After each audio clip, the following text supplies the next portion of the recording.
Shine, I'ma shine. I'm not one for wasting time. I'ma make that shit that gon' go have you wait and stand in line. Shine, you gon' shine. Don't you go and waste your time. I know you feeling down, but I know what you got deep inside. Shine, I'ma shine. Shine, I'ma shine. Shine, you gon' shine. Shine, I'ma shine. I'm not one for wasting time. It happens. All right. Welcome to Pain or Gain. My name's Dr. T. Yo, my name is Timo. Welcome back to another installment. Thanks for joining us. We are here on Tuesday, October 18th. Welcome back. How's your weekend? Ooh, what did we do this week? Oh, thanks to you. Oh yeah. Thank you. Appreciate it. Oh, my brother. Your brother. They've got to contribute to the cause. The fams. Yeah. What did we do? I personally went to my first Sharks game. There we go. They did phenomenal To the Shark in Tank? the first period. Then all of a sudden, I decided that I had to go to the restroom, and then I had to get some food. You know, feeling kind of hungry. So 20 minutes down the drain, yeah. I went up there, and as I'm walking up, they score. I go to the bathroom, they score. And then on my way back from getting up in the food, they score again. So the other team, Chicago Blackhawks. So I'm a Blackhawks fan now. Now you. So I bought a Blackhawks hat on the way back. So as that happened, I'm never going back. It was the worst experience ever. But no, it was great. Thank you for the great seats. It was kind of cool too. There was a ceremony for the old general manager. Yeah. Didn't he just get indexed to the Hall of Fame? Something like Doug Wilson. Yeah, and the whole time, they were gonna do it for Doug, and they just stopped doing it for Doug. So, but it was cool because at that ceremony, we got to see the greats, like the old greats, like the big names, the Chichus, the Jonathan. Who else was there? Was Owen Nolan there? Patty, Marlowe. Joe Thornton. Oh yeah, and Thornton was there too. So it was really cool because I was like, damn, I actually get to see the greatest Sharks. You know what I'm saying? So it was cool to see him. I love those teams. It was a cool little ceremony. We got a cool little banner. But yeah, that was really cool. Friday night and then Saturday night just worked my usual. I actually spent my first night in my new place. Oh, that's right. So How's that? Was cool. It's actually pretty funny because now that I live downtown, I kind of get that downtown let's say what am I trying to say here? The atmosphere, I guess you say. You know what I mean? The ambiance of the downtown when you're trying to go to sleep and you get woken up by just crazy chatter from out in the street. Some homeless people are out there just like in a fight or fighting against each other. I don't know what was going on, but they yelling pretty early in the morning. Which it was okay though. I'm okay with that. It's all good. That was pretty fun. That was my first experience of living downtown and then having people around. A lot more car sounds and stuff like that too. But it's cool because we come from a small little town, like quiet as hell. Yeah. The loudest thing we got was like the train rolling. I was about to say exactly. And then so for the most part, that was a cool experience. But yeah, I had a great weekend. Dope. That's good. What about you? We went to we recently got so me and my better half not recently moved in, but we moved in earlier in the late spring, early summer. Yep. And she's from San Bruno, so she used to go to a bunch of the wineries up in like Sonoma and stuff. And so one of my coworkers actually brought me to this or told me about this place in some of the Livermore wineries. So we went up there and went to like a wine tasting thing. Part of my chagrin, we bought about 10 bottles of wine. Yeah. So we got some wine to kill. Yeah.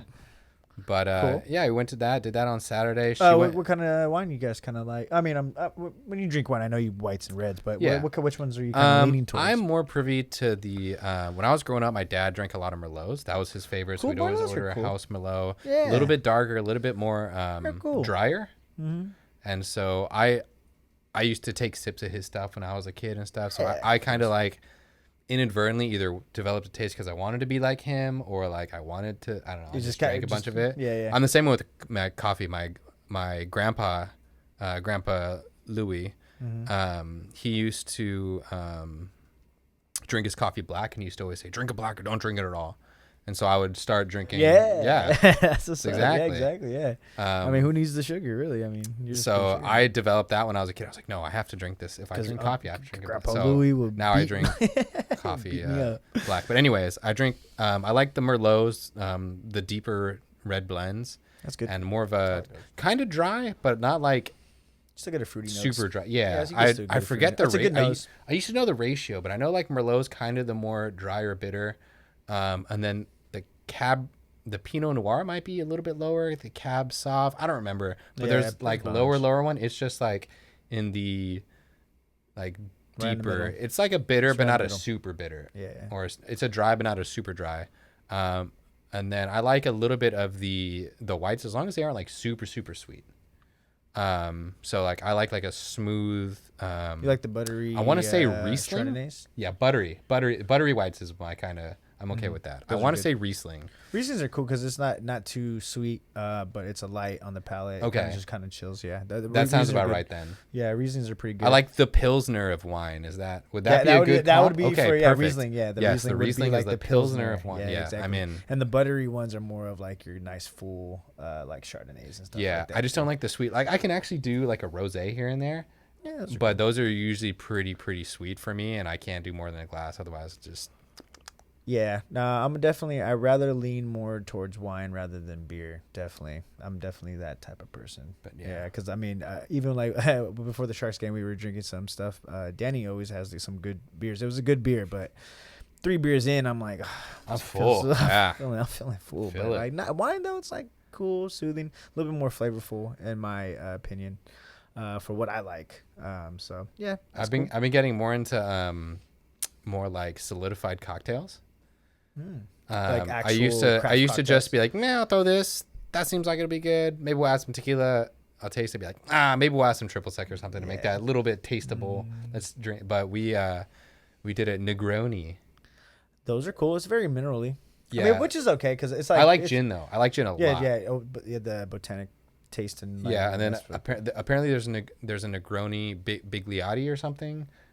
Yeah, there's a thing going on TikTok around that my better half got a hold of. Yeah, and so she was like, "Oh, we can do the Negroni, but with like with champagne or something." Yeah, and I was like, "Oh, exactly. All right, it's cool. It still tastes good." Yeah, that's why I like bartending because bartending is kind of like you could just. I mean, I don't make those craft cocktails no more. I'm just running the mill, old club, like an old fashioned club. Yeah, but 7 and 7, like, all the stuff. Yeah, which is cool. It's really cool. I used to use a lot of different type of bitters and herbs and like star anise type of like star of anise. Yeah, the little things. Yeah, so it was really cool. It's a really cool like career. Yeah. Mojitos are cool.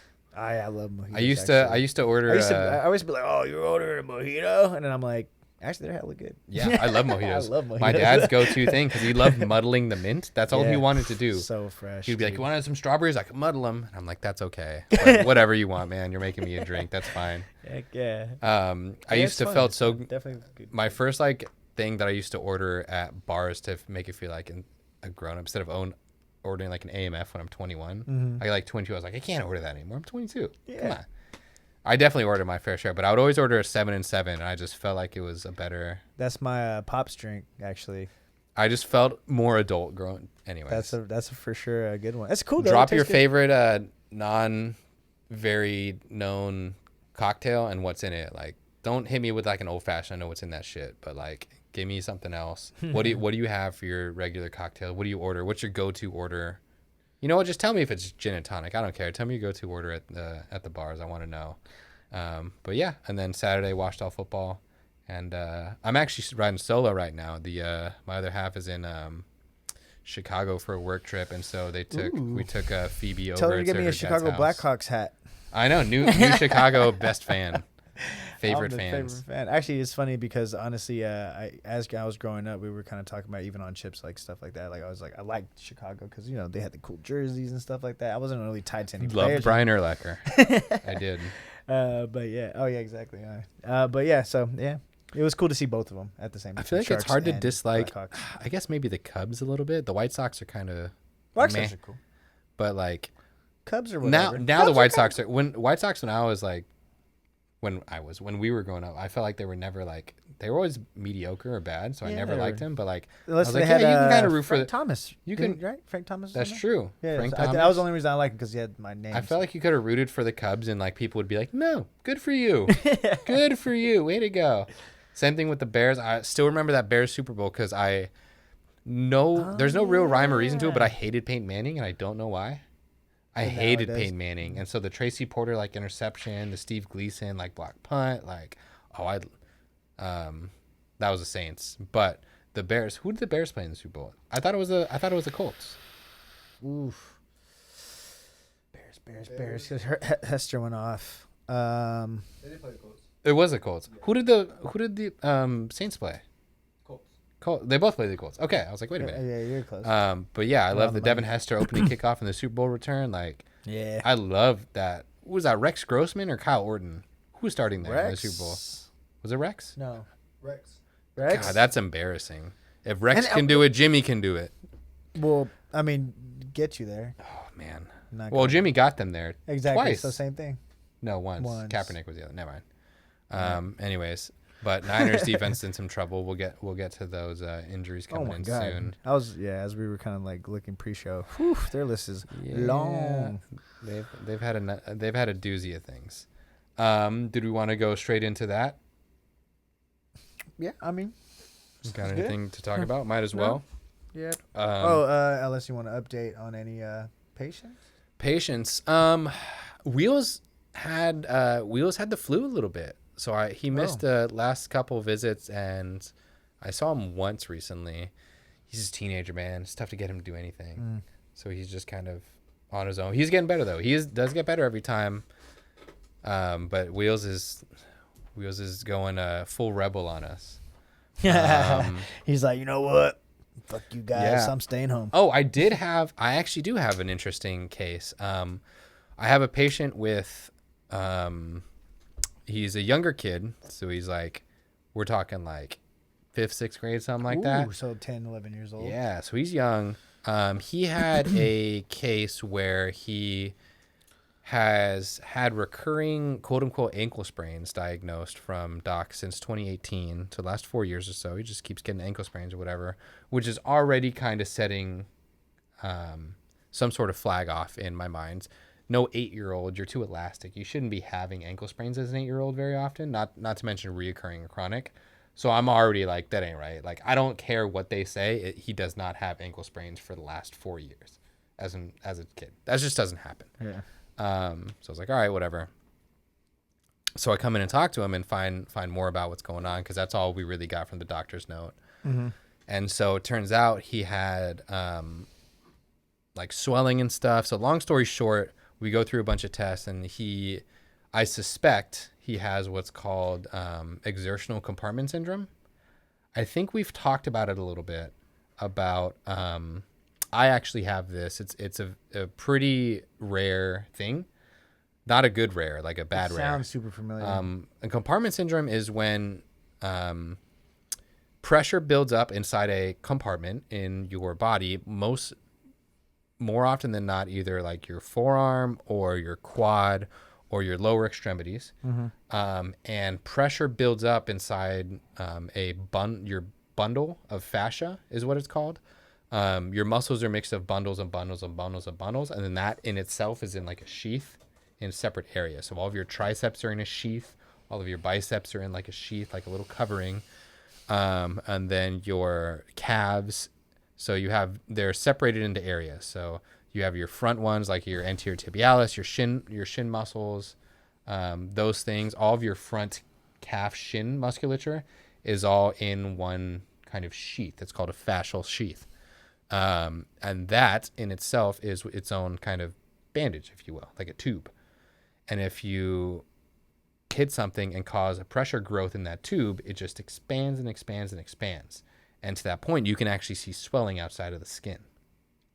Now, there's something called acute compartment syndrome, where if that happens, like you get hit, like something gets punched, or there's been a couple, like I know NCAA football specifically have had a few events of this where it's actually a medical emergency if you have the acute one, because if it keeps blowing up, it could eventually cause pressure and decrease blood flow. And then you could lose a limb because of it, because you don't have blood to the limb for X amount of time. You get what's called necrosis. That's when you start getting like gangrene and stuff, and then your limbs turn black and they die, and you can't get them back once they're dead. Got it. So what happens is acute compartment syndrome, medical emergency, they will literally just cut a hole in the side of your leg. Oh yeah, and even we were talking about the other people, or some people have the hole, right? Yeah. Already? So they'll poke. Oh yeah, we talked about it. I think we talked about it off camera. That was literally. And so this kid, I had him come back, and what's exertional compartment syndrome is when you use the muscles inside the sheath, the friction of them rubbing against each other. Yeah. Causes this buildup, and it swells, and you have visible, palpable swelling in there, and it causes sometimes what's called foot drop. Is if you have too much swelling in the area, it'll shut off the nerves and muscles. Jeez. And then it'll cause them to not work. So if you have it in the anterior compartment, so by your shin, and it swells up and pushes against the muscles, it'll actually cause your foot to just give out because you can't flex it. Because once you try to flex it, it expands even more in the area and causes more pressure, and then it shuts off the nerve. And where's the kid's spot? His is anterior compartment. I have the lateral compartment. So mine, we thought was just like a high ankle sprain, because that's where like the swelling was. Was kind of where that high ankle sprain muscle, your peroneal, goes up. So mine's lateral. His was in the front. So like right in front of that ankle joint was where it came in, and that's why he would get kind of foot drop. Is his like he couldn't so he couldn't like stand up on his heels and pull his toes up. And so I just referred him out actually and said, hey, I think you have this. Go to the specialist. They can test it. They'll literally stick like a barometer, a pressure gauge, just poke it into you, and it'll measure the difference in it. And then they'll release the pressure if they need to, and blah, blah, blah. They'll do a bunch of things. But yeah, so I guess that was a kind of interesting, not super, super normal thing. How it kind of came in. Yeah. I wanted to see, as a practitioner, though, I didn't want to pigeonhole it because I had the signs pointing to it and I knew about it. Yeah. And so just because it's rare, like I went to the doc and I was like, I think he has this. And they were like, what are you talking? Like, I kind of know what that is, but like catch me up on it real quick. So I did talk to the doc that I went to, and I was like, hey, I think he has exertional compartment syndrome. When he does this, and this happened, this is what it is. And he was like, oh, that would make sense. Because the docs, a lot of times, if they don't know what's going on, that's the great thing about having docs next door, is that they'll just be like, all right, go to PT. Like, they have more time to look at you. You'll have a whole appointment. They can like diagnose basically things that we can't see, and they know a little bit. It's a little bit more their specialty of like differential diagnosis and stuff. And so anyways, we sent him out. I'm going to talk to the doc soon, find out when he's coming in, and then see what's going on with him. So I should have an update later on. And then, so what kind of rehab would they end up doing? So you do kind of stabilizing and strengthening. There's not too much rehab. It's sign and symptom management. Okay. Yeah. So it's like when it happens, here's what you do. When this happens, here's what you do. When that happens, here's what you do. And that's kind of how you manage it. So it's a little annoying and frustrating as like a practitioner too, is saying like, hey, you have this, there's nothing I can do, good luck. So it's more education, like, all right, when it comes on, you got to stop what you're doing, you got to ice, you got to do this, you got to do that. And that's kind of just as it's going. Oh, okay. Yeah, cool. That's how especially for a young kid, you know, that kind of sucks. Yeah, some kid. Sure. That's one of the things I was like, look, I had this diagnosed when I was like, I mean, it started when I was like 16, 17, so I was like not a kid. So it was like and I played sports and I played football, and it was like, yeah, it's reasonable. It could be a high ankle sprain, but I didn't figure out till I was like in my 20s what actually was going on. Yeah. So at least now he could start. Yeah, I want to catch it early so he's aware. He can still play sports and stuff. But yeah. Oh, that's cool. Yeah, so that was a fun thing. Injure. Yeah. Speaking of injuries, great segue. Boop. We have some NFL injuries going on. We'll have NBA ones going on too. Yeah, pretty soon. Eventually. And then honestly, I'll look for the hockey ones because that's my thing. It's my shindig. If we have that, I'll try. Yeah, Hockeys are tough though. Well, I was gonna say it's the least amount of injuries, correct? Rather than the like crazy dinged up. Well, the least known. They're the least like you have to tell us. For hockey, they're like, no, just give us like a general region. For hockey, you normally hear upper extremity, lower extremity injury. That's it. That's interesting. Because you don't want to get targeted. Oh. So, because hockey is so much easier just to do like a flyby rib check if it's your rib.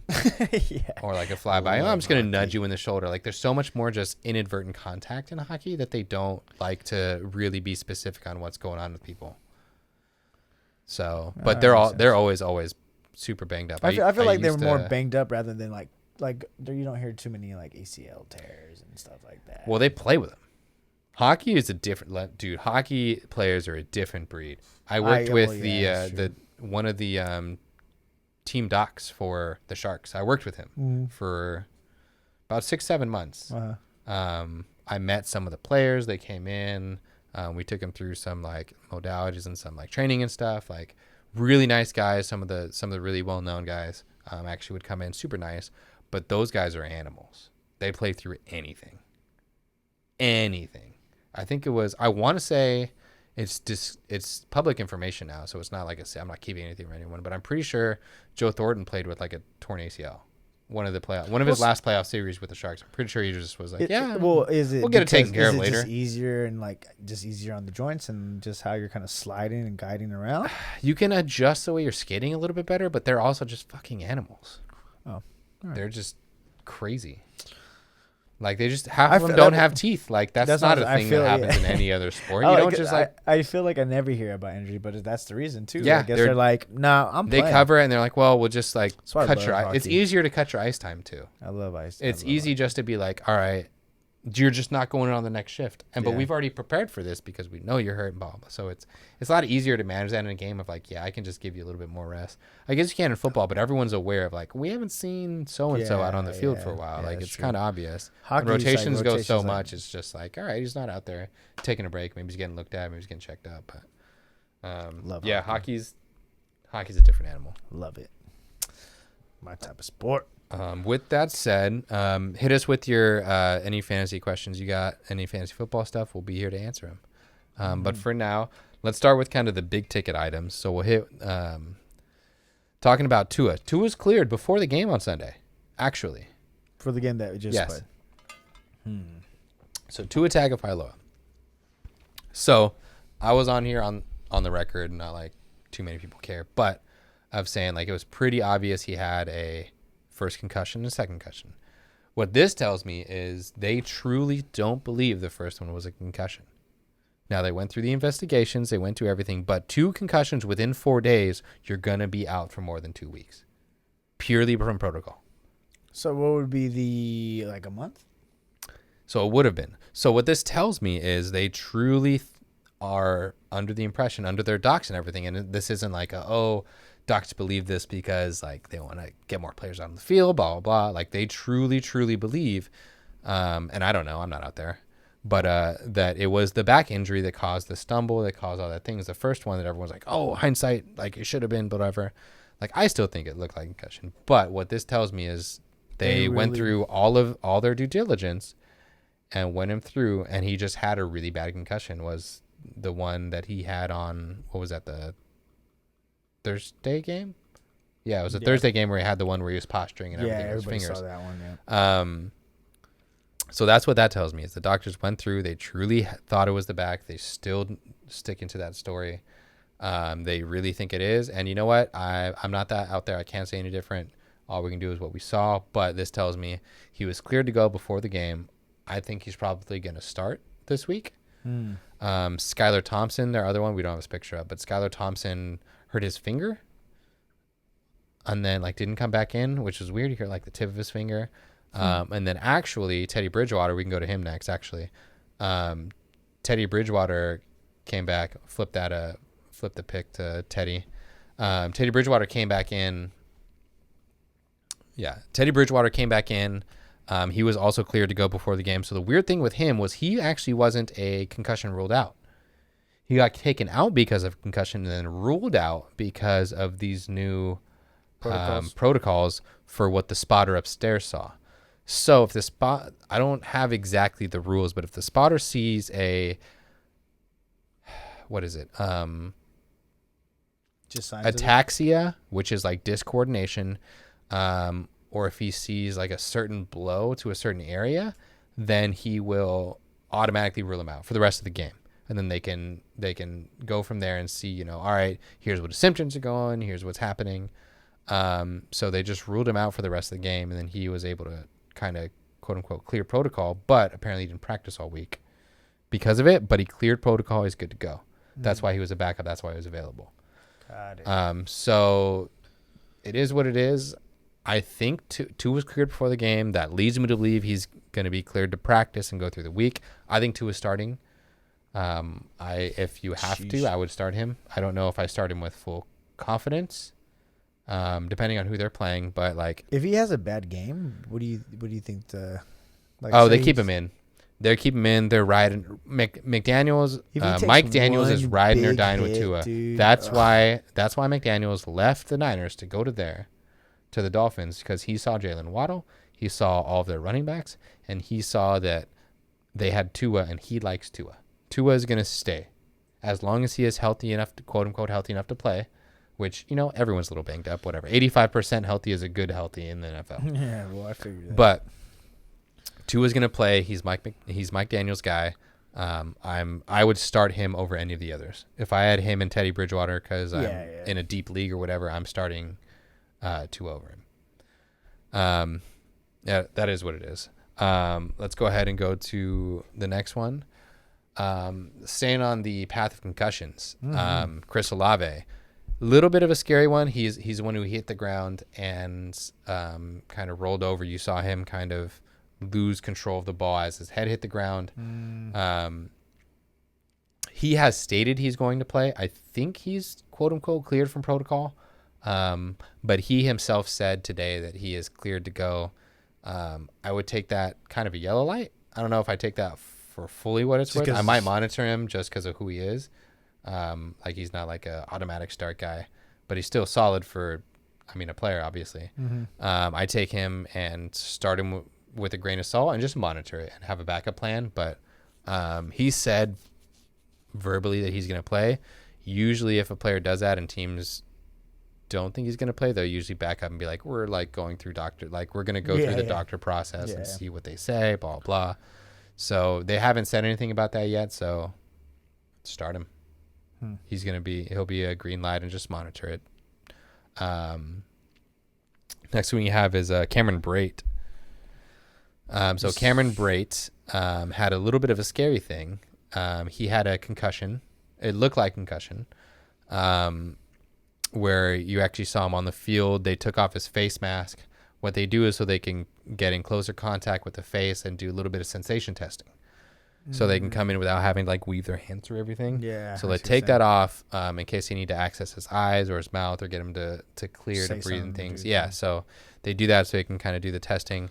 That leads me to believe it's more of a spinal injury, like a neck injury. Because of that face mask removal, because they put him on the C-spine board, because they got him off that way. Did he get hit in the air, or did he just come? He kind of just got he put his head down and he just got squished basically. I'm not entirely sure, but he's going to be out for a little bit. Judging by the way it is, they didn't really come out and say he had a broken bone or anything, but that's any spinal injury they're going to be super, super careful with. I would say up to 4 weeks, maybe 2 for sure. So I have a 2-week potential, but up to 4 weeks for Cameron Brate. I'm not too juiced on him coming back, which is kind of a bummer. He was kind of breaking out a little bit, maybe not breaking out, but he's like still a solid, reliable. Yeah. Brady likes him. Brady doesn't like too many people on the team right now, so he was a nice, reliable target for him. Yeah, they could bring it in. Next one, Marquise Brown. This one is Marquise too. Marquise Brown, fun player, cool guy, Hollywood Brown, cool nickname, sick nickname. That was the only person I liked and enjoyed watching on the Cardinals, actually. That was it. Interesting. And you had to watch some games because of Kyler. Oh yeah, no, I hate everybody else. everybody else, hate him. But Kyler though, sick. I mean, not Kyler. So Marquise Brown has a potential Liz Frank injury. They haven't said anything about a broken bone, which is good, but I'm very bearish on this. I pull back. I would trade him immediately if you can. If you can get anything for him, do it. I think it's going to be at least 6 to 8 weeks, if not season. I wouldn't be surprised if it's the full season. That's pretty much the end, unless you're like in so position. They haven't said a break, but the problem is, even if there isn't a break, the Liz Frank ligament connects the two the two capstones of the arch of your foot. And so if that Liz Frank is loose from those arch stones, what happens is they'll be too far away and they'll kind of move up and down. So the problem is, if you can imagine the amount of times your foot hits the ground, how many times your arch needs to flex and unflex, flex and unflex. Oh, that's crazy. Especially like as a route runner like that he is. Oh, yeah, running on you're always on your toes. Planning hella hard and going and bursting no way. Yeah, so I very, very scared of this, like red flag. I don't want to deal with it, and I would not want him to deal with having to recover with that. The other thing is, I don't see the Cardinals as a playoff team, so I think if it's like 8 weeks out and they're in week like 13, 14, they're probably just going to rest him anyways. Quick little sidebar then. Who do you think takes that division? I think the Niners take it, but I'm not like confident with that. You could argue me out of it no matter what. I could even be like, you know what? The Seahawks might just mess around and win. You know, the Seahawks might mess around, go 9-8 and win the division. Who knows? Gino's the highest rated quarterback in the league. He has the highest completion percentage. Rams make a comeback and take the division. So that would also be the only other thing. They have no run game. They're so bad.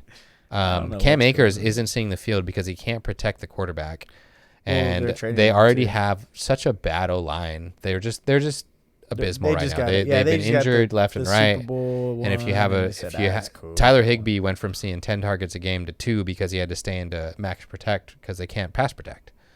So I don't know if they get their line situation figured out. I think the Rams are still could be the favorite, but I wouldn't want to make any actual bets on anybody out there. So even with Hopkins coming back and Robbie Anderson now new to the team, I dislike Robbie Anderson so much. I think he drops so many balls. As like a receiver, just watching another receiver. I'm gonna hate Cardinals more because he drops so many easy balls. I thought I had a chance. He's like a deep go specialist. Like he'll take the top off every once in a while, but he drops so many balls. It is so frustrating. Oh, okay. Who do you think's gonna win the West? Me? Yeah. Who's winning the NFC West from you? NFC West. I'm gonna stick with my guy Kyler. I'm just gonna ride it until the wheels fall off. I just can't stand that team, man. No, I hate the team. I really don't think I'm never gonna pick Niners to win anything. Actually, you know what? It's gonna be between the last. It's gonna come down to a game. Week 17. It's gonna be Cardinals versus the Seahawks, and whoever wins that one wins the division. So, but I'm gonna stick with Kyler. Just because I would hope no so choice. Too. I would no choice because I have no choice. The blind leading the blind here. Yeah, it's all good. So I'm gonna rock with that. Shut up, 50. Oh, 50's here. Oh, of course. Shut up. How'd your Niners do this week? Oh, thanks for my BSBs. Oh, hang on. We'll talk about the Niners in a bit. Ooh, yeah. Hold let's hit the next one. Darren Waller is Darren Waller still has his hamstring. They had a bye week, so hopefully that kind of let him recover a little bit, but the Raiders have a pancake schedule coming up for the next 3 games. They're going to give us just enough hope to think that they're going to be able to do something, and then they're going to take it away from us at the most inopportune time and make me feel bad about myself for 3 more days. Makes sense. That's exactly what's going to happen. I think Waller's going to be okay coming in, especially off of a bye week, especially having extra recovery, and he's had this injury for a little bit, so I'll take it. I would keep him, and then I would try to trade him after this pancake about 3 games. I would definitely look into that. I wouldn't want to, and if I had him on my team, I'd keep him because Raiders ride or die. But if I'm like not a Raider fan, I ride him out for the next 3 games or so, and I have trade offers waiting. Maybe I dangle a little bit out there. Maybe I give maybe you'll give me like this RB1 for Waller and my like flex guy or something. Maybe I'll dangle that out there and see for like a team that getting desperate if you have a tight end injury coming in. Dangle him, make him know he's available, and then we can see about that. But Waller hamstring, I'm not super worried about, even though I am generally worried about hamstrings, but as less worried about hamstrings as I can be going into it. So kind of yellow flag, I guess orange flag. Normally a hamstring's a red flag, but I'd say yellow-orange. Be easy on it, but like they have a pancake schedule coming up, so expect some easy dink and dunks up there. After Waller, we have a kind of an interesting one, Carson Wentz. Maybe this is fantasy relevant. I personally really like Taylor Heineke. I've always thought he was, but I was also thought that Baker Mayfield was better than Jimmy G. But I'm on the full plan that Niners should have tried to trade for Taylor Heineke at one point. But he might actually be really good on the team right now. But that's neither here nor there. That's not going to happen. Carson Wentz has a fracture on his throwing hand ring finger. So his right fourth finger has a fracture. He had surgery on it. The problem with that is that's one of your lead spiral throwing fingers. If you throw a football, generally you're leading with either your middle finger or your fourth finger. And that's a lot of pressure onto that joint. He's going to be, I wouldn't be surprised if it's 6 to 8 weeks, maybe 4 to 8, if we're like being really, really generous. But I think it's a 4, 6, might even be 8 weeker. And I think they're going to ride it out because I think the Commanders the C words are pissed off about how bad he's been. Yeah. And I think Heineke's going to roll it and they're just going to be like, you know what? He's still recovering. Cool. I love Heineke. He's cool. I don't mind him at all. I think he should get a starting job somewhere. 50 in the chat said if Painter Gain is the Niners of the podcast game. Shut the hell up, 50. He said that, and if we were the Niners, I would be Jimmy and you would be Shanahan. Yeah, I ain't this Niners defense.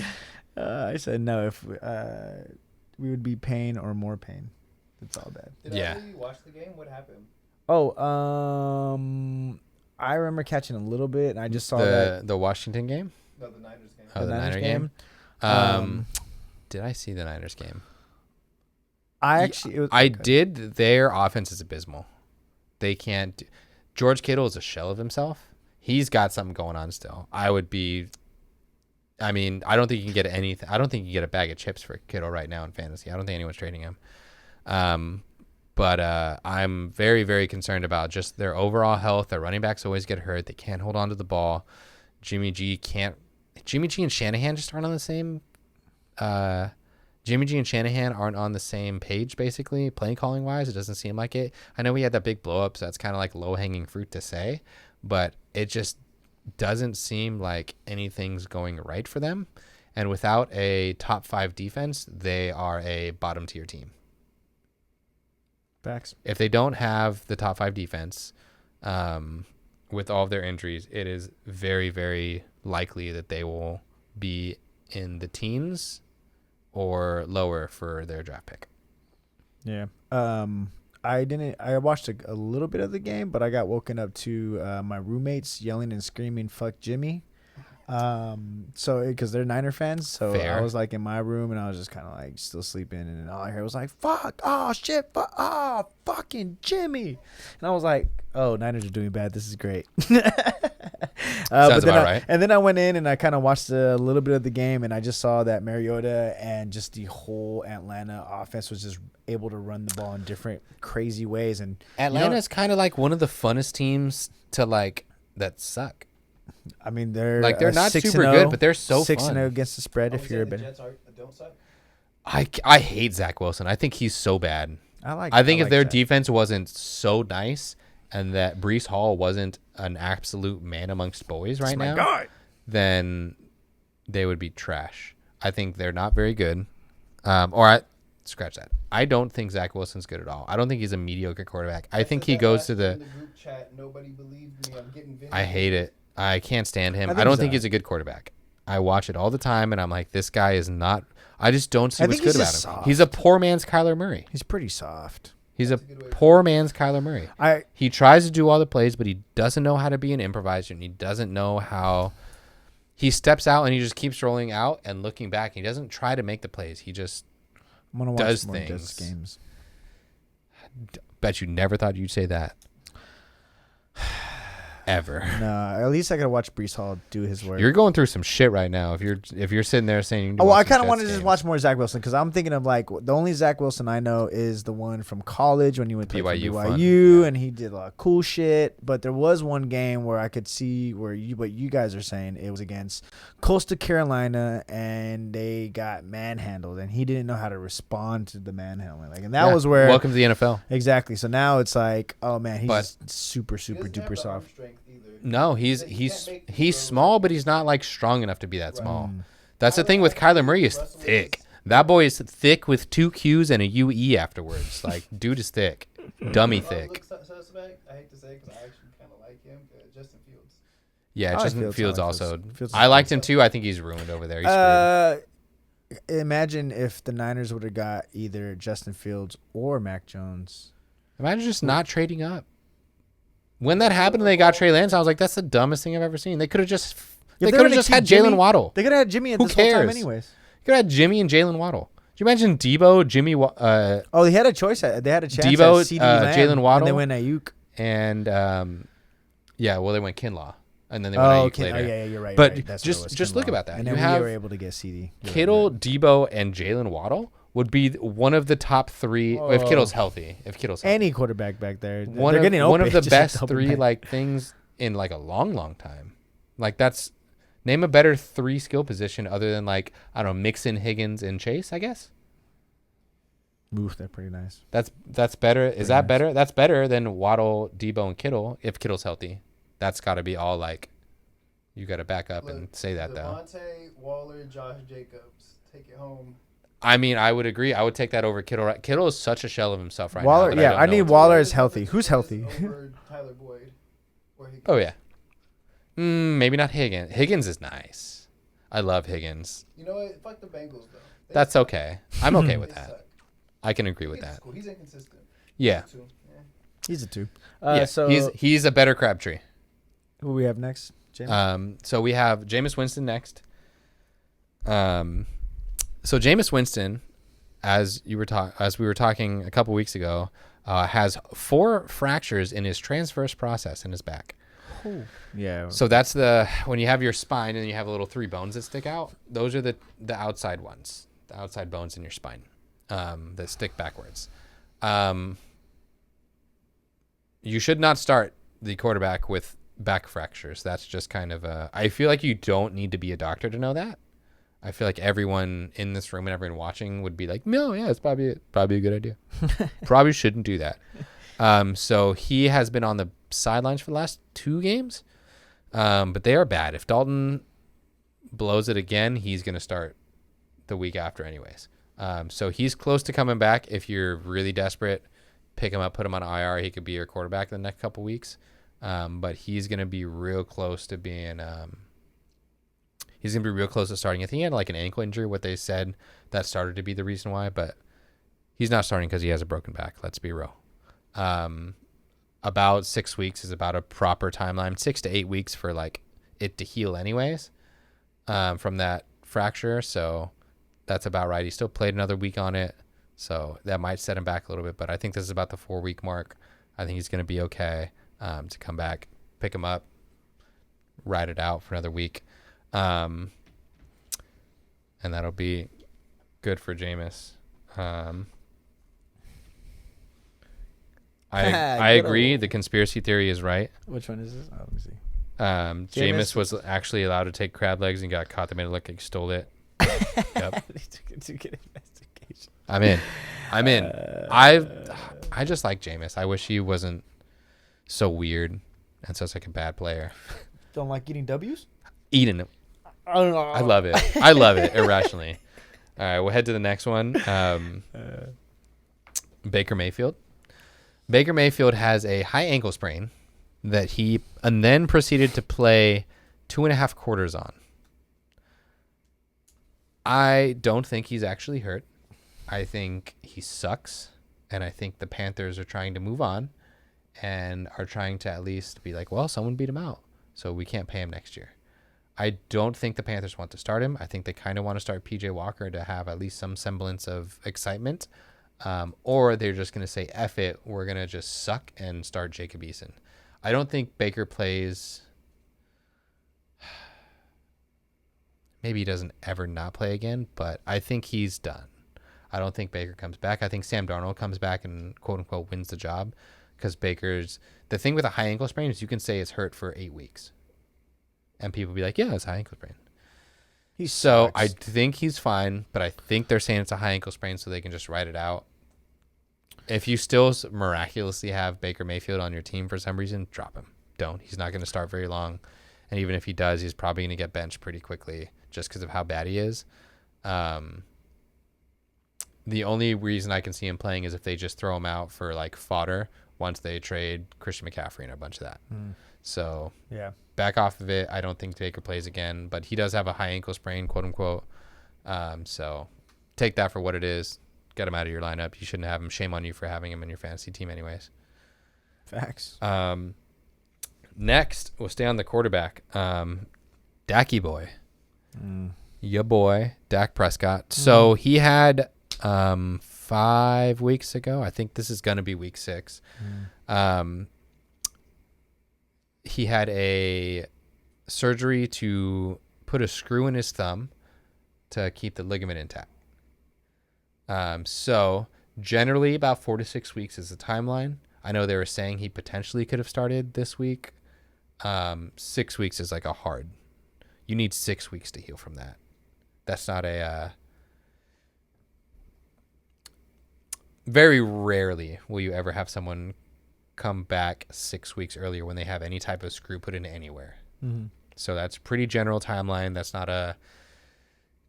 Dak's like not tough enough to come back. That's guaranteed the doctors being like, what the hell are you guys thinking? Like he's not. Stop it. It's not. He's gonna be coming back. I'm gonna be starting him next week or this week, I guess. Don't do it. We're gonna lose. I'm in. I want to roll the dice with it. He's just gonna throw for 1,000,000 yards and whatever. But yeah, Dak's it's a perfect gonna be good. setup. It's a perfect setup for how the story went. Like, don't you guys have like a cupcake schedule coming up? Don't you guys have like a couple easy, like 3 easy games coming up? If I'm mistaken. See, Lions kind of scare me though, just because Lions are gonna be a trap game, but Dak's gonna do well. Lions defense. We might lose that one. The Lions defense is literally the freaking Panama Canal. Everything goes through there. But watch someone get it together after a bye week against the Cowboys. No, their defense is bad. They're not going to get it together. Hey, that game's going to depend on if Micah Parsons can be 100% or not. But they're going to have they have Detroit, Chicago, and then a bye week. And then we come back for Green Bay has been hot garbage.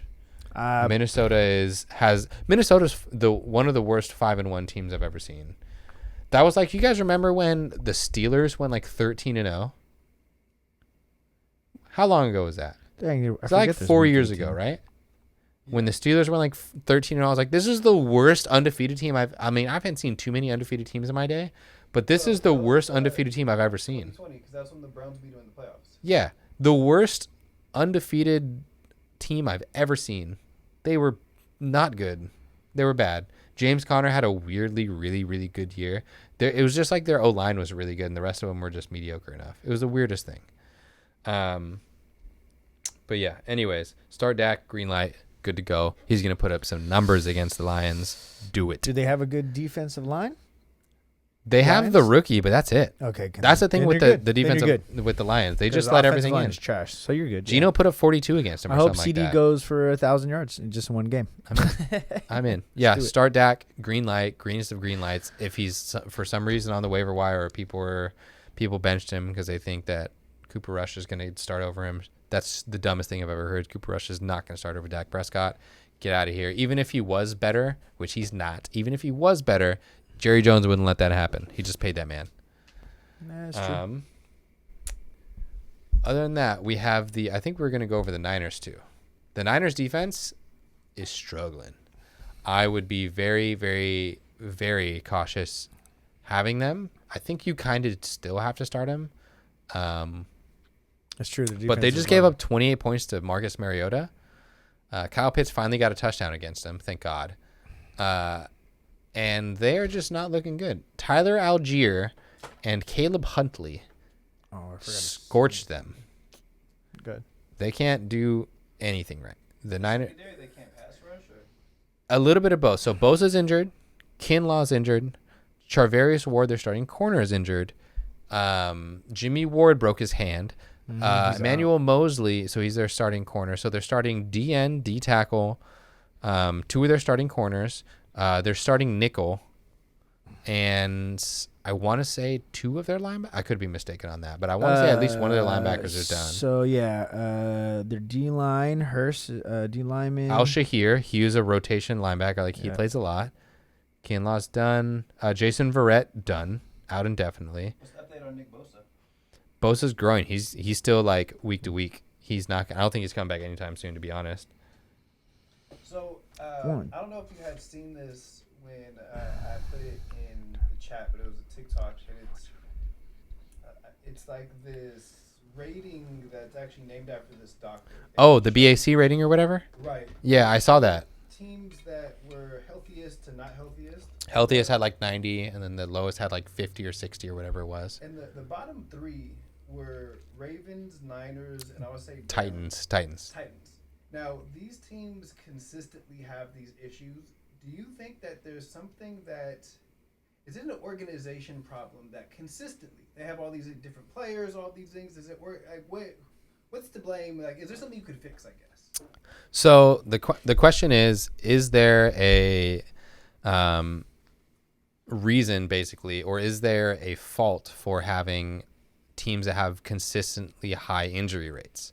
Is there anything you can do about that as like a training staff, as a coaching staff? So the thing I will say is, if I am a trainer or a doc, I'm the team orthopedist, whatever it is, and I go up to a Kyle Shanahan and I say, hey, I know you like this drill, but don't do it because I said so, because it's not healthy. I don't know the response you're going to get. I don't know if Shanahan goes, you know what, you're the doc, I trust you, I'm going to find another way to do the drill. Or I wonder if Kyle Shanahan's going to go, maybe not Kyle Shanahan, any head coach in the league. I think, what if he kind of gives you the middle finger and says, screw you, we pay you to treat our players like treat our players. Mm-hmm. So I don't know between that what the difference is, what you could or couldn't do about it. I do think it may have to do with treatment, stretching, because a lot of things are in game. Some of the things with the Niners are freak accidents. Theoretically, you could do more ACL prevention prep, but the thing with prevention prep is you don't know how many you're actually preventing. How many is a dumb chance? What is it like? What's the point of that? Now, there are other factors that go into it, like signing guys who are notoriously hurt, but you're taking a discount on them, like Jason Verrett. Jason Verrett is consistently injured. I don't think he's played more than 6 games in a year since he's been drafted. He was a first-round draft pick by the Chargers. Really highly touted, played really well when he did play, but every single year he gets injured.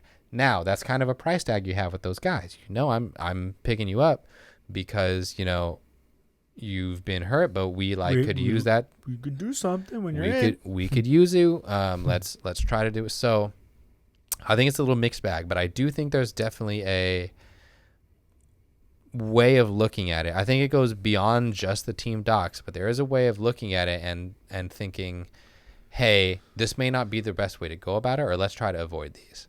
I would like a better stat on how many is in-game and how many is practice. So how many of these injuries that we're getting are involved in practice and would be more likely to be quote unquote preventable, as opposed to just being in a game. Because as a team doc, you're not going to be able to do anything when it comes game time. Like, what are you going to do about running in and this kid's leg getting stuck? Like the Elijah Mitchell injury. I'm not going to do anything about that as a doc. I can't prep you anymore. I can't make your MCL that much stronger to where it's going to withstand this amount of pressure and this grown 300-pound football player running into it. So there's only so much you could do about that, and some of it's just dumb luck. But there is one to say, if you're getting a bunch of practice injuries, a bunch of things like that, like the Kittle injuries, I might question what they're doing with him. I might be like, hey, Kittle's had an injury in training camp. He had an injury, I want to say he had an injury last year in training camp too. And then just handling the recovery of him, that's something that I would also like a different score on. How many of these are injuries that have been recurring and they've been playing with said injuries, and what's the treatment of that, and who's clearing them to go and things like that. But so there's a little bit to do, but also if you get bent backwards in a play, no amount of training is going to stop a broken arm. You know what I'm saying? So there is an amount of, I would like a little bit more data on that. And maybe they do include that data. But if they do include hey, this also takes into account the people actually, how they're monitoring it, how they're managing it, what's the rehab process like? Are these people that have been hurt? What's their expected return time? What's their actual return time? Are these guys having injuries that they're getting back from too soon? Are they getting it and then re-aggravating it? Are they supposed to have this 2-week timeline, but they always take 4 to 5 weeks? Like, what's going on with that? So I think there's a little bit to uncover with it, but I would like more information before I just fully blame it. Like, if a quarterback's doing bad, 9 times out of 10 it's a quarterback, but also there could be bad play calling. There could be, line play that kind of goes into it. So it's kind of like, yeah, I'd want to look into it, but am I quick to be like, you should immediately replace your training staff? Yeah. I'd be quick to pull that trigger, but it's something I'd like keep an eye on and be like, what are you guys actually doing? If I was the Niners and we kept getting injured, I might be like, we're paying you to do a bunch of this stuff. What information are you giving me? What should we change? And if you can't give me anything that we should change, like, I don't know, maybe we should go to an outside source. But I would take that all with a grain of salt, just because it's a lot of things are unpredictable. How much maybe does it come into the evaluation of, Nick Bosa had these kind of injuries in college? How much of that, in as far as injury prone, would you take in maybe like a draft stock? So that's also where I would go into, it goes into the same thing as like signing guys like Jason Verrett. Signing these guys with this injury history or clearing it off. How much of that is the team saying, you know what, Team Doc, I know that you said that this is kind of a yellow flag on him, but we're taking the risk. We're swinging for the fences. We're Super Bowl or bust. We're taking the risk on this guy. It is what it is. And the doctor could be back there and saying, like, I told you, like, this is what's going to happen. And maybe the Niners. What about Kittle? Or whoever else. Injury prone? Or he just. No, he's got a bunch. I think that's the Niners. I think the Niners training staff needs to go. I think the Kittle specifically, how they're handling Kittle or whatever's going on. Mostert, he was always hurt. I wonder if he's healthy this year. He's playing in Miami. Yeah, he hasn't gotten hurt. So that's when for the Niners specifically, I'm a little bit more close and aware of what's going on. Because honestly, ever since they went to Santa Clara, it's been horrible. Not been good. So I don't know. Really Did they bad. change? I don't know if they've changed training staffs or what's going on. If they changed docs, but They, I would definitely, if I'm the Niners, about the Vietnam grass that James Levine said. Yeah, it's not good. I mean, if I'm the Niners, so there's different things with that. Like, I'm the Niners. How much have they been listening to the doc? And then if they've been listening a lot, then I might be like, you know what? I don't like this doc anymore. That's not a good doc. But for teams like the Ravens, teams like the Titans, I'm not really sure. I'm less privy to their like signings and their injury history and stuff. What's going on with them? I don't know. That'd be something to look at. Do they sign the guys that are widely known as injury prone? Do they take the risk on the draft stocks in the 5th, 6th round of the Jalen Hurd? Jalen Hurd's a prime example of taking a risk on somebody who's a first round value, but was consistently hurt. And then he was a big guy. He got hurt too much as a running back, switched to receiver. And then you drafted him in the 3rd round, never saw the field. Did the doctors tell you it was okay to draft him? Or did the docs tell you not to draft him? You were like, you know what? I see a 6'2", 4'4", 40 guy. I want him. And you know what? If we spend a 3rd, like, we'll eat it, but that's what it is. So that's kind of where I know it's like a broken record on that, but I don't know. I got to know what's going on the inside of it and see what's going on with it.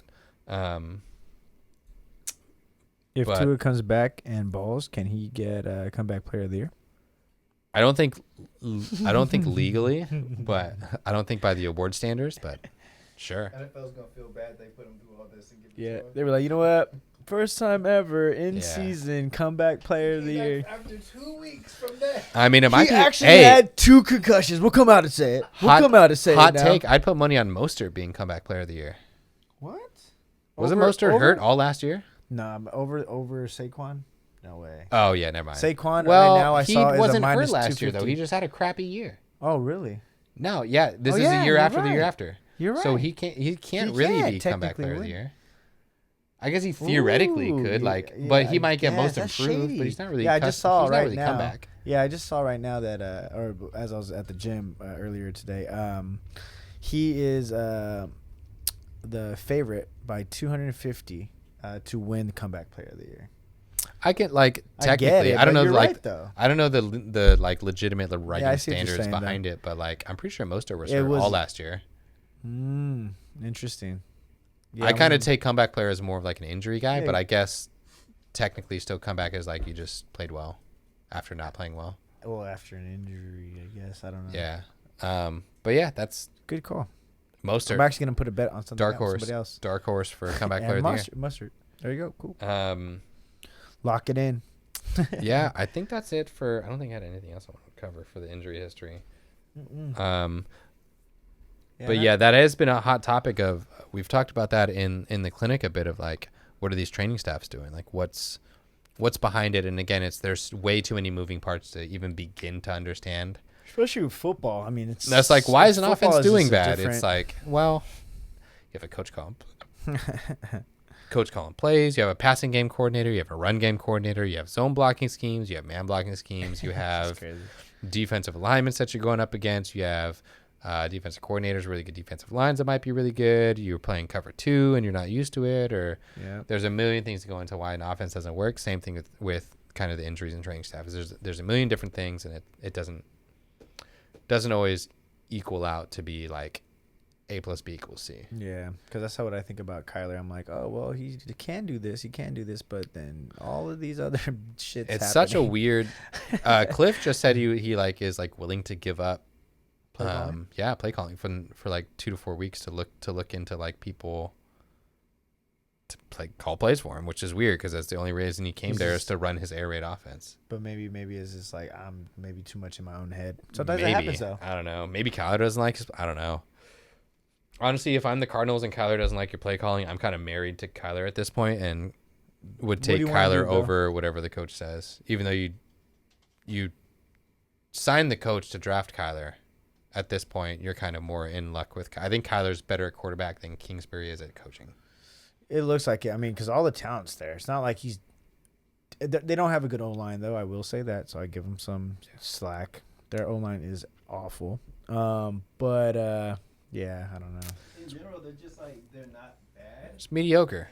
They remind me of like those 8-8 Raiders teams. I say it all the time. They're not awful, really. In key spots, like their secondary's terrible, their offensive line's terrible. But like if spots they are, but they're never quite out of games. But they're not going to win a lot of games. Yeah. I don't know if that's a Cliff fault. I don't know if that's a Kyler. I think it's just the team isn't. But they can always like they don't look if like they're a down team, 17 points, you're kind of still watching like, okay, they have a chance.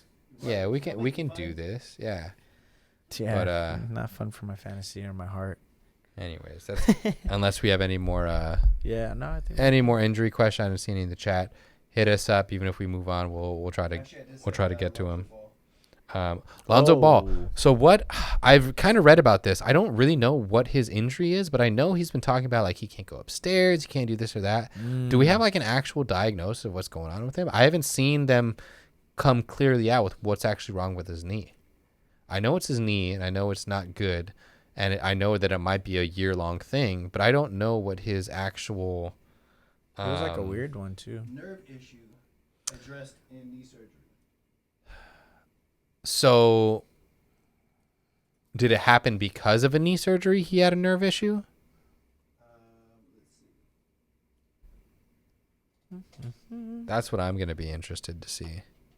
So it sounded like some of the debris was caught up with the nerve or something like that in his leg. Wouldn't allow him to bend it or whatever. He was in pain. But okay, loose bodies.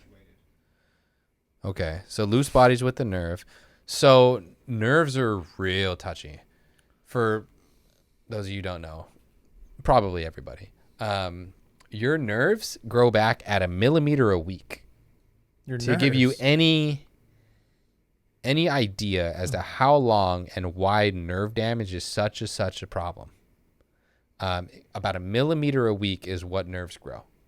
So if you have nerve damage in your leg or you cut something accidentally in a surgery, especially a motor nerve, one that provides, muscle action, it's a big deal. And to get that motor recruitment again, it takes a long time to rebuild that.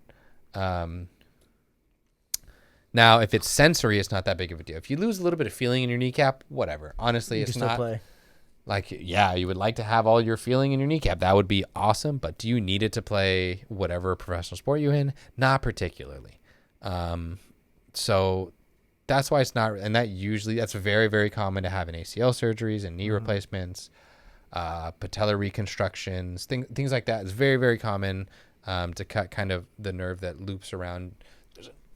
There's a nerve that loops right around your knee from like here to here.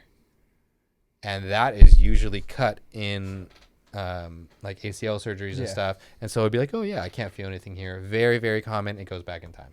Some people really freak out about it, and that's when you got to kind of like talk them off the ledge a little bit. God, I can't feel my knee. Which is why therapist is in my name, because I have to talk people off the ledge all the time. But that's one of the things is calm people down and be like, oh, it's fine. Like, it'll grow. You're fine. You're not going to be numb forever there.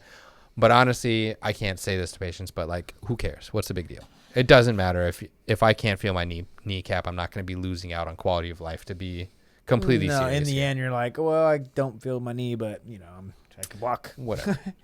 Exactly. So, the foreign or loose body is stuck in the knee or troublesome, especially if it's causing a lockup mechanism where you can't bend it.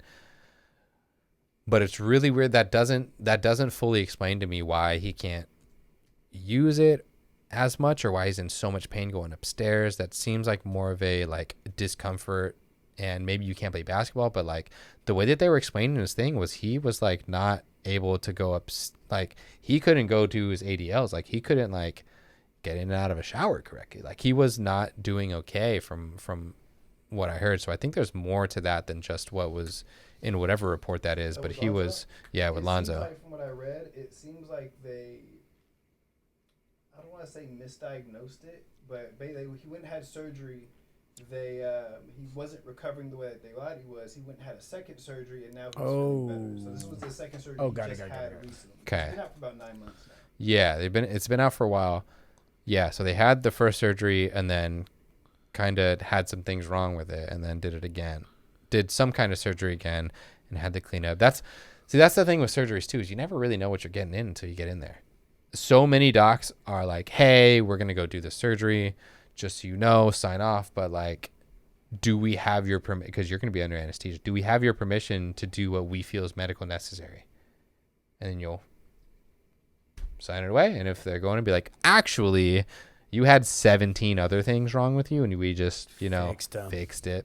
Yeah. Usually if they're life-threatening or they're like detrimental to the surgery, they'll do that. But sometimes if it's not like the end of the world, they'll like either go consult with someone else and be like, hey, we're going to do this. If it's not that big of a deal, they might just leave out there like, well, we're already in here. We'll clean out whatever we got to.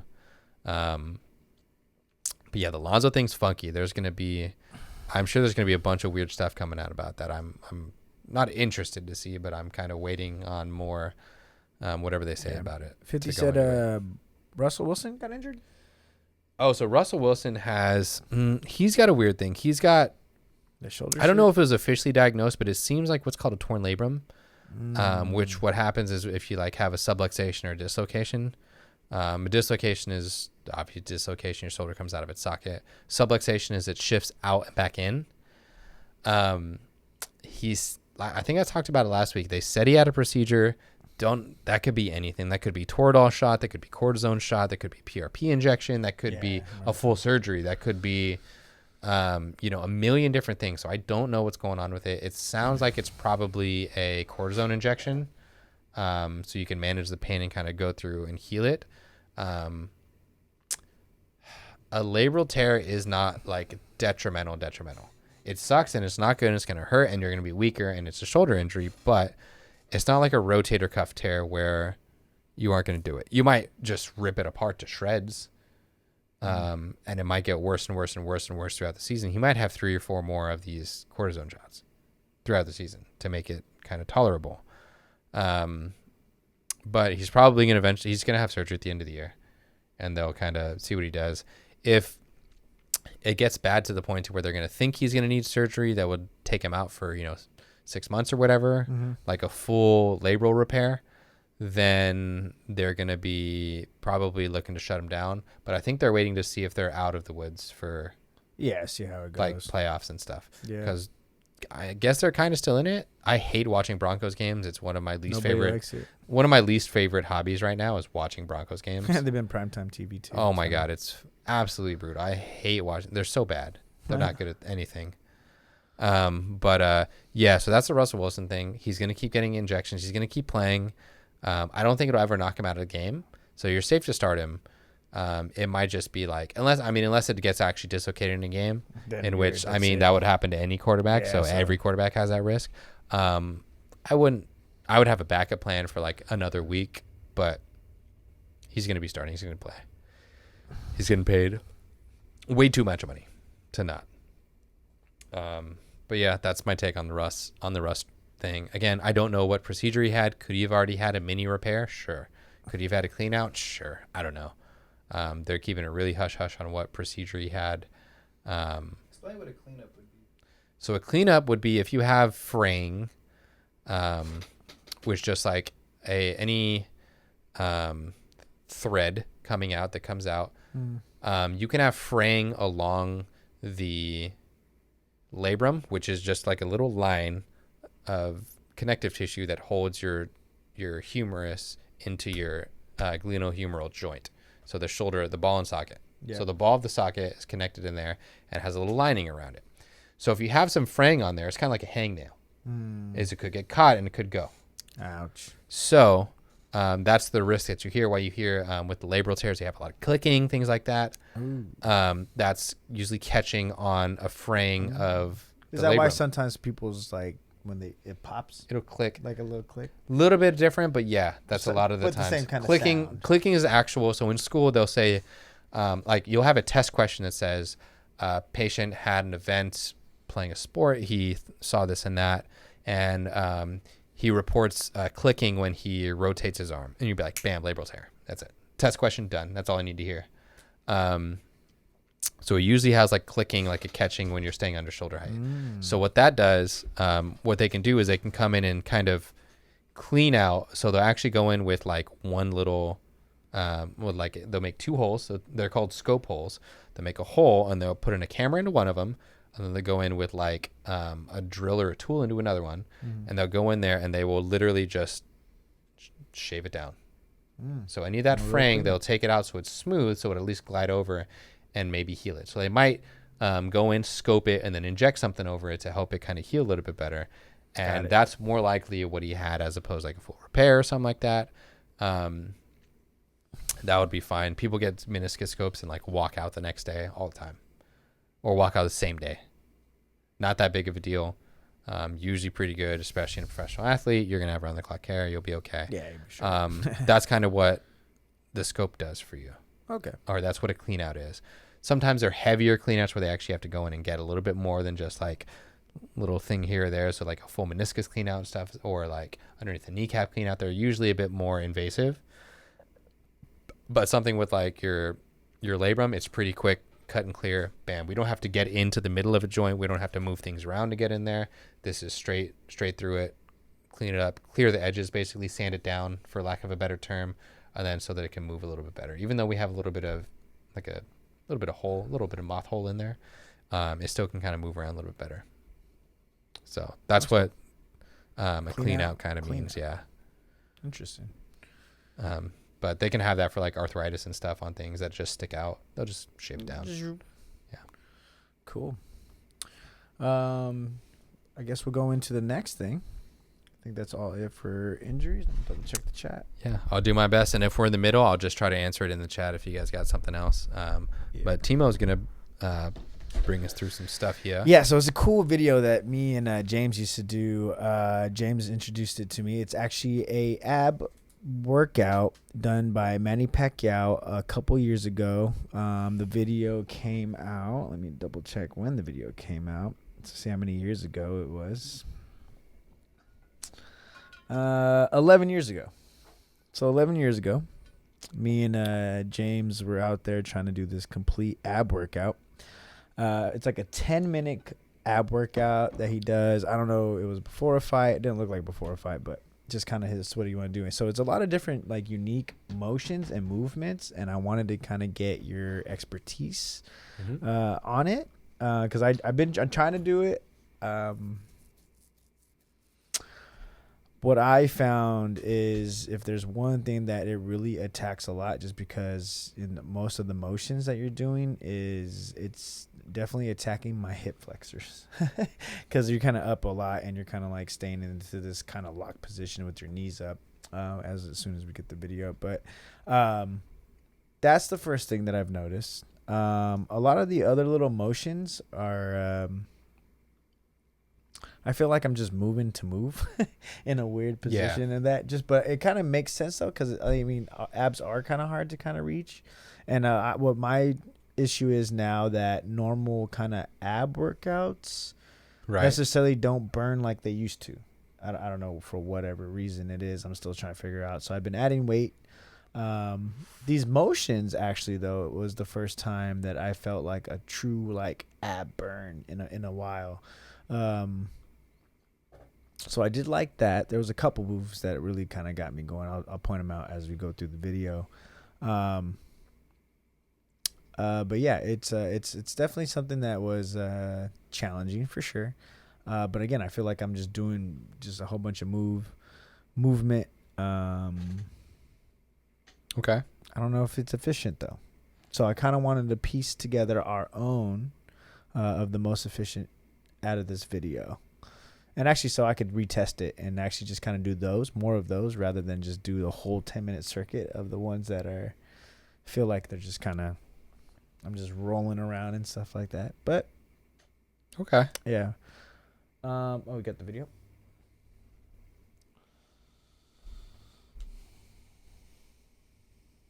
Yeah. Cool. Oh, we're going to be on delay on that one.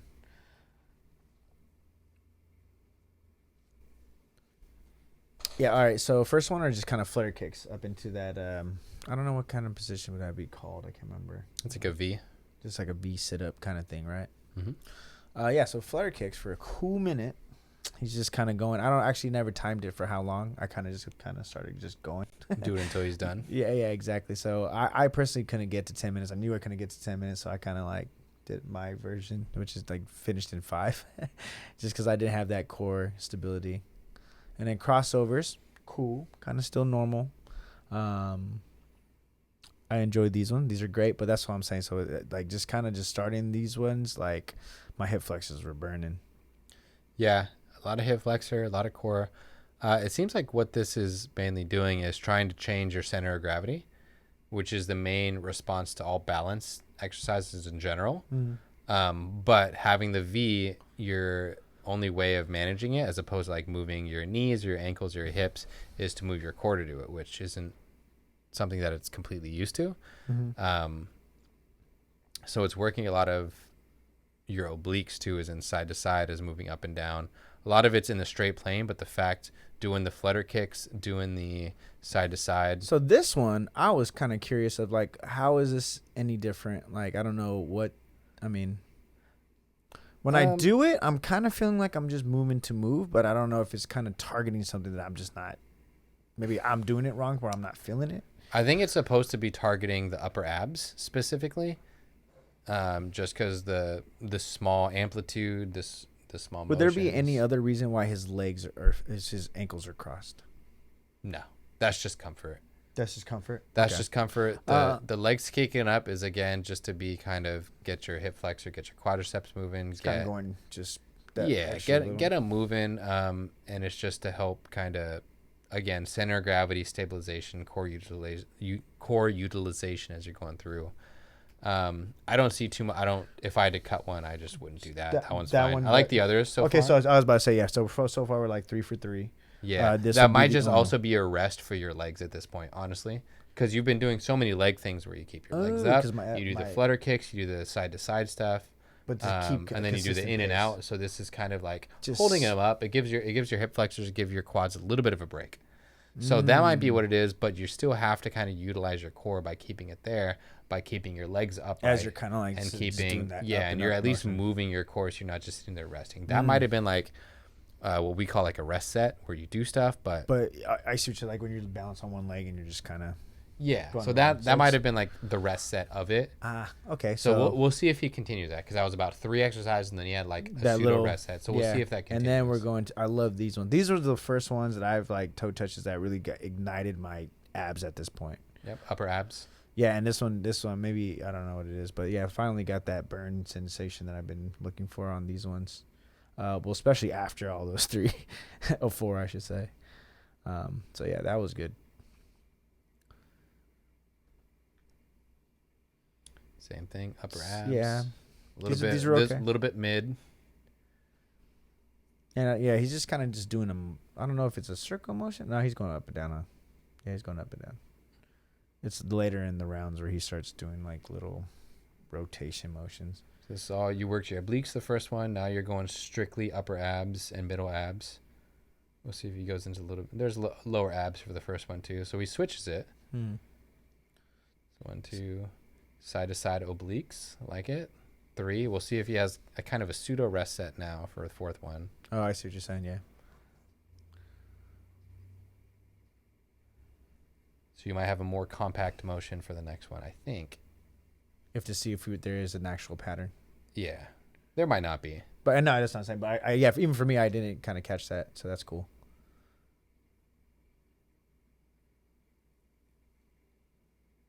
Yeah, no, I was dying. Nope, no rest set on that one, I guess. So it's one. It's like an oblique. Still obliques. So he went from lower to upper to side? To kind of mid, to kind of upper mid, and then now to sides. Oh, yeah, because he's doing sides. Okay. And then back to that middle. I might even count this as a pseudo rest set because you're giving your middle abs and lower abs a break. Your upper abs can work for a long time. You can do like crunches forever. Yeah. Pretty long time without getting too tired. These ones are pretty cool. I like these ones. I like the way that my abs reflecting on these side ones. Yeah, the front one, they're okay. Like you said, you can do a lot more. That didn't really do too much for me. So working the sides, working the obliques. Actual rest set. Nope. Well, yeah, kind of.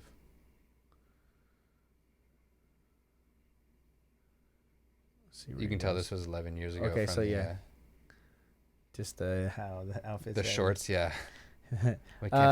So this one he's rotating on the ground, left to right. So it's going to be upper abs, a little bit oblique. Okay. So it's going back to upper. I'm okay.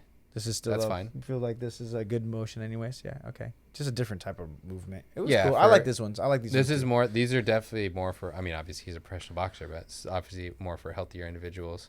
He's going the opposite rotation way. That's good too. Yeah, I like that too. That he was doing. You want to get both ways if you're doing a circular motion for any way.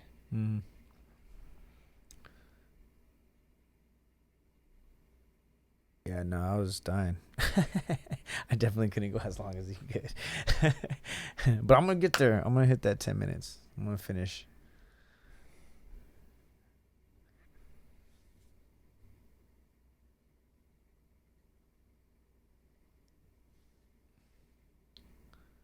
I feel it was a little bit of lats, a little bit of oblique. It was okay to do these ones. I mean, I feel like it'd be more annoying than anything else. Yeah, I didn't know. Yeah, I did. I was like, I feel like I already did that kind of motion. So, I see the point. The point is to. Well, I don't know why he's not rotating on the other side too. Huh. He didn't, huh? This might be a. We'll see if he does one side then one side. So this could be more. I like these. This could be more intricate than what I think. Yeah, this is good. This is an actual oblique. This is a therapeutic exercise that we do. Is you have them on the ground, you lift up a little bit, and you just have them touch heel to heel. Heel to heel. Yeah. See, the way what he's kind of doing, he's kind of going for like a reaching motion. Yeah, I would prefer a rocker side to side. I felt like I got a better burn when I did rock to side to side. Yeah, so you have like a little bit of a lift, and you just tilt side, tilt side. Yeah, I kind of didn't like the way is like the form kind of in a sense of it. Kind of felt sloppy to me in a sense, but it might be for a different reason for the sport he's in. But for the he is going to need a lot of rotation stuff, a lot of things like that. I had a question about why would they put his legs like this? Is this anything? Is this more a comfort thing again, or is it beneficial to kind of now you're opening up your hips and moving some that type of way? Because even the way he has his legs up. So what it is to open up to where you're using more of your front obliques too. If you have your knee, that top knee, if that's down, you're going to be only going to the side. You're not going to be able to get that full. It's going to be so you more still difficult to get that full motion. You kind of want it in that 45-degree angle, or should you kind of try to get up all the way up? So I think the reason why he's doing it at the 45-degree angle is to still get some of those front abs working in. Okay. So what he's been doing has been the last couple ones have been all pure obliques. Now he's doing a little bit of front ab assistance by leaving that hip open and keeping that top leg up. Okay. So this is. Yeah, it's making it a little bit of a 45 plane where you are working. You can do kind of the 6-pack crunch on that for him, the right side coming in. Yeah, these ones. That's gonna be a similar sit-up. These ones sucked for sure. Yeah, and as I was trying to think too, I was like, I didn't know if I like should I go to 45, should I go with things. So, at this point, my abs were burning. I didn't know what it was. That also lets you use, especially the guy holding down on his legs. It also lets you use your hip flexor to help out. Should I have support on my legs when I do these? So I usually don't. I don't like it because it forces people, or not forces, but it allows people to use your hip flexors more. And people in your line of business and my line of business have more issues with tight hip flexors because they're sitting down all day. Yeah. He's not sitting down. He doesn't have a desk job. He's not sitting down all day. So his hip flexors are not like super, super tight in comparison to everyone else. Yeah. But I could get 10 different people every single day. Just every single one of my patients, I could test out their hip flexor tightness and it'd be tight. Guaranteed. Every single one. We could definitely so tap into. I don't really like using that because I don't want to emphasize more hip flexor use than we need to. Yeah, you'd rather just keep it chill for the most part. Yeah. And then these were interesting. But at this point, my hip flexors were just on fire. So it was kind of tough to kind of keep staying with it. I couldn't go as long, of course, again. Same thing. Yeah, I'm not a huge fan of the amount of hip flexor use, just for, again, the general population doesn't need it usually. They do have weak hip flexors, but yes. They usually do we'll need... save that for next week. We'll go into hip flexor. And they're both That'd be great. weak and tight, it's not the great combination that you want. But yeah, so I try to stay away from hip flexor stuff without like properly. I did that once. I think one time I guess I did a little bit too much hip flexor with one of my clients, and it was like backfires on him. Yeah, exactly. And I was like, that was my first experience of that too. I was like, oh dang, it's like, oh damn, that bad. So that's a different thing too, is where it's like you got to understand the other people's are less aware. Yeah, exactly. Other people are less aware and they don't really know what's going on. So it's always a weird. I just recently had a patient that came in. So that's, again, more hip flexor stuff that he was doing, taking a little rest set. So there wasn't a set of fours. He was just, I don't know, maybe he just likes that for the upper abs or whatever it is. But I actually had a patient recently who had hip stuff, and I did a little bit of hip training with her, and I didn't realize how out of shape the rest of her body and her back was. And then she like came today and she was like, yeah, my back's like really stiff and sore. I came to you for my hip, now my back's sore. And I was like, well, you need to exercise a little bit more in general. That's true. Most of the pain necessarily also it's just motion is lotion. So I mean, I liked a bunch of that. That looked good to me. What it was for me is just kind of just like what we were saying, those leg placement. All right, no free ads. No free ads, James. Screw these guys. Actually, no, I use Vaseline. Actually, Vaseline's good. All right, that's fine. Vaseline's cool. But maybe one or two of them, I was like, man, you don't really need to do that, but everyone needs a rest set. As long as you know why you're doing it. I would just, for newer people, stay away from if your hip flexors start to burn, just take a little break. I don't like as much unilateral. I would have liked if it was more side to side. Yeah, I like those two. I would definitely say that. But feedback from doing the workout. Yeah, I mean, that's a really good example of people who can just watch like a YouTube video and just do it. Like, why not? Yeah, why can't you just sit there and do that for 20 doing minutes? More and more, even for TikTok and the show as well too. That if anybody in the chat sees anything that I should try, definitely try it, and then we'll break it down. Yeah, fun. Let us know or send us in like, hey, I saw this video, I tried it, it was cool. Is it appropriate, or does it actually make sense? Or I don't know if I should do this. This doesn't seem. Yeah, I'm kind of just excited that I get to try all this stuff. I'm just trying to find more and more stuff to kind of get down to the nitty gritty. Yep, 12.5%. That's what I'm trying to get to. Like you should have like the Pacquiao challenge, to where record yourself going as far as you can, And then, like, See if you can do without a break. A Dr. T try to see how long you can get like a carnival game. Oh man, the hip flexors won't. Good luck, guys. Yeah, my hip flexors would make it very far. I was like, and I'm super active as well too. But yeah, my hip flexors, I was like, dang, I feel like I do a lot. Yeah, don't do enough. I mean, but honestly, again, if you do that once a day, every day, like you're still gonna see results. Like you'll be fine. Oh yeah, for sure. Like I'm A-okay with that. I didn't see anything super wrong with it. There wasn't like a big, you shouldn't do that. That's not good. It's just like hips might be tight. Like stretch, dog. You'll be all right. Dude, yeah, I definitely had to stretch your hip flexors before and after, and you'll be just fine doing that. I highly support doing that training video and just have like a mat to sit on so that your tailbone doesn't get bruised, from doing that. But like, I have no real issues with any of those. Woo. Yeah. Dr. T approved. Cool. I just wanted to get Dr. T approved, and I'm going to keep at it. I'm going to hit that 10 minutes. We have 50 actually saying, seems like after injuring my back and glute, what is a good workout to start doing to build strength in it? You can do glutes, all balance stuff. Back's kind of balance stuff, but just careful with it. Very touchy on back. Work more on mobility and stretching. So like if you lay down with like your knees bent and knees and feet together while your legs are bent, and just let them kind of rotate side to side, like a trunk rotations, basically. Let like it fall nice wiper and easy. Kind of thing. Yeah, windshield wiper. Windshield wiper. Just do that. Light bridging, slow and controlled. All the motions. That's the really thing that matters there. Slow and controlled. Make sure you're understanding what you're doing and it's purposeful movement, not just lift your butt, put it down, lift it up, put it down. Like a floor bridge. Yeah. Floor bridge. So hip thrust into the air essentially, and then bring it back down. You can do kind of good mornings where you like slowly touch your toes, slowly bend down to touch your toes, and then slowly come back up. Again, if you can't touch your toes though, don't push it any further. You just want to slowly kind of come down into it and then come back up.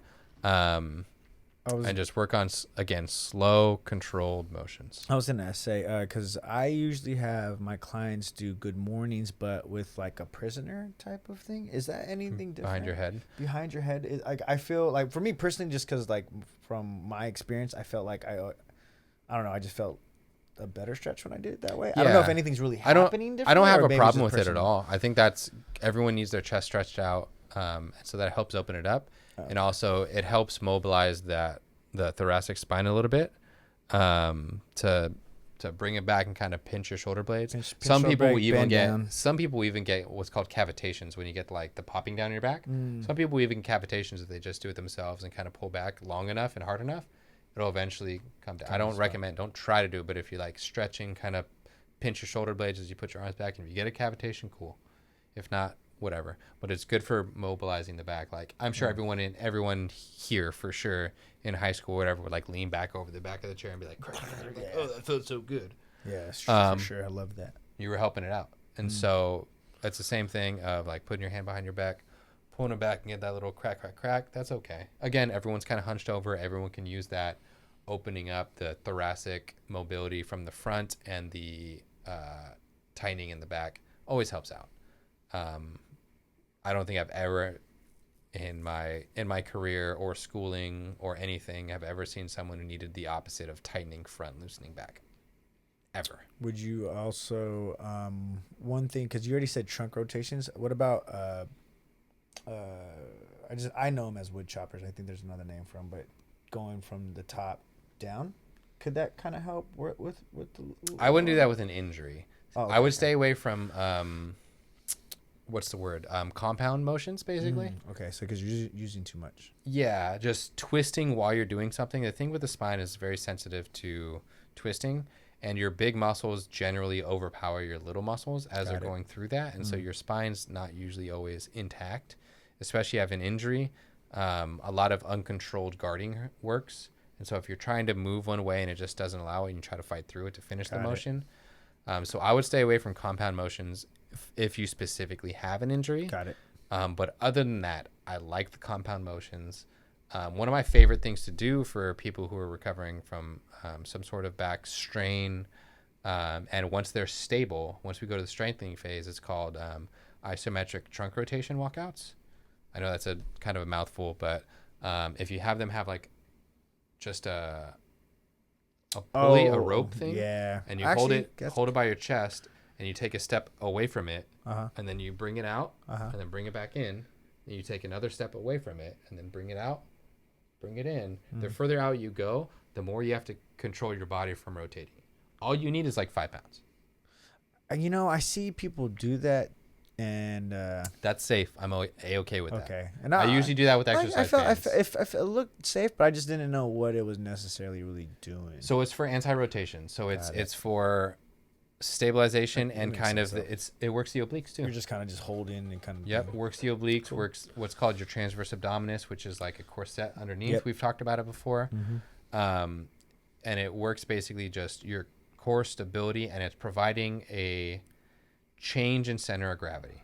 And that's what we were talking about with the earlier in the Pacquiao, was he was providing a change in center of gravity by moving his legs, by moving this, by doing that. And it's causing you to have to shift a little bit of your muscles, but it's too much for you to think about it, so it's more reflexive. So it's you're stabilizing your non-voluntary, your uncontrolled muscles, and it causes them to kind of activate it as one as you're moving side to side.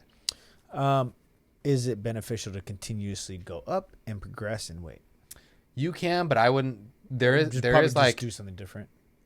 Once you get to a point, but if it's too easy, I mean, I wouldn't really go more than, I don't really do it with weight, so I can't say confidently, but I wouldn't do more than 20 pounds, guaranteed. Yeah. So 10, 15 pounds, and if that's too easy, hold it straight out and then just walk as it's straight out to the side. Just to make it a little bit more difficult. And I was gonna say, like, instead of pulling it down, pulling it out. Just hold it out. And you could just walk and just do this the whole time. Yeah. There's another thing called perturbations that we do, where we have someone hold the band, and I'll be like, so if you hold your arms out, I'll just have you hold onto a band, and I'll hold onto the band, and I'll just move it wherever I want. So I'll move it wherever, and you just try to keep it here. Like, obviously you're going to move a little bit, but you want to keep it here, and that's what it is. It's reflexive, it's stabilizing, and it's keeping you in the same spot, which is what all your back needs, is for it to stay straight as you do stuff. That's all that matters.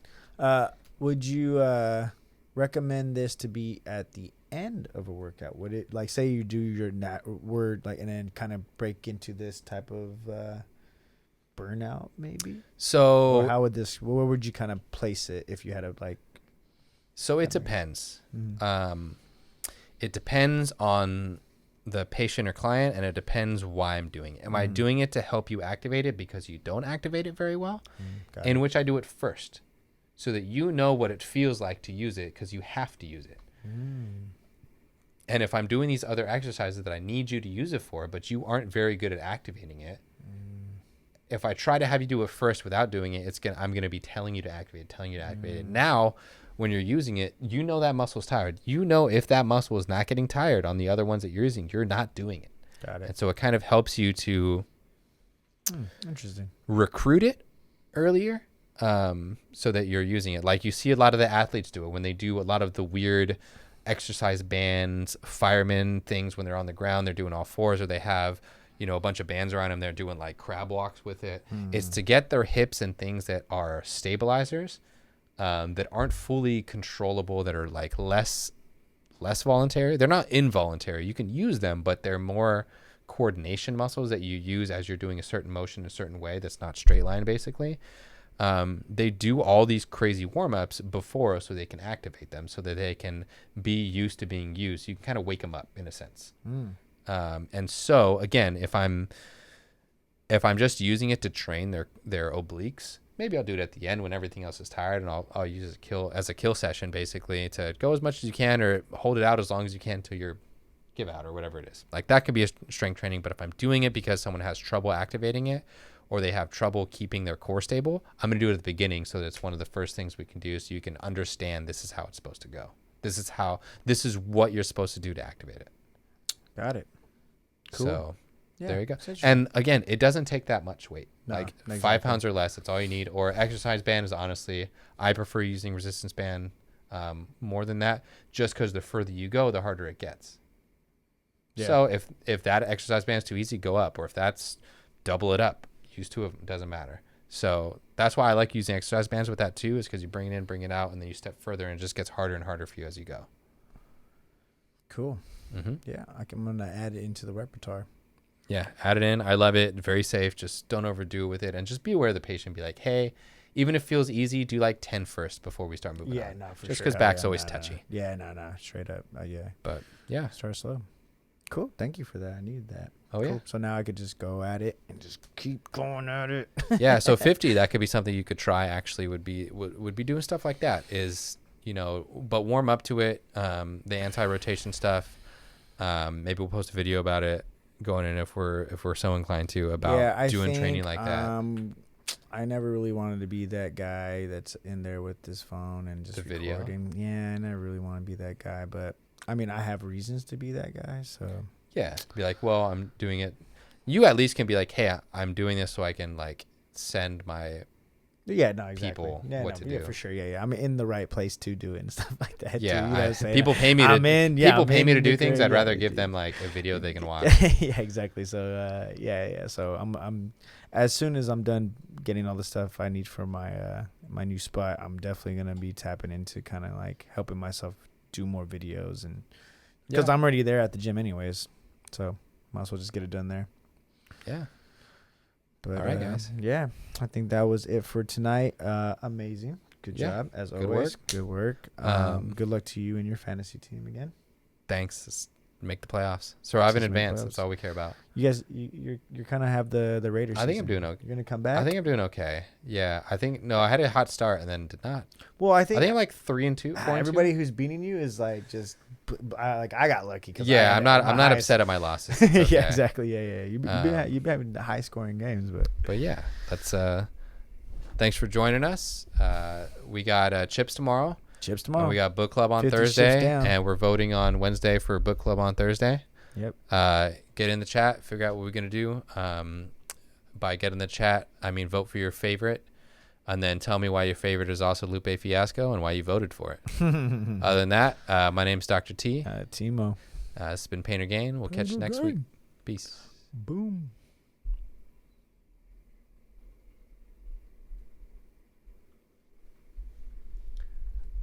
One of my favorite questions to ask patients to break the ice is, what's your favorite trilogy? And then I want you to tell me why it's Shrek.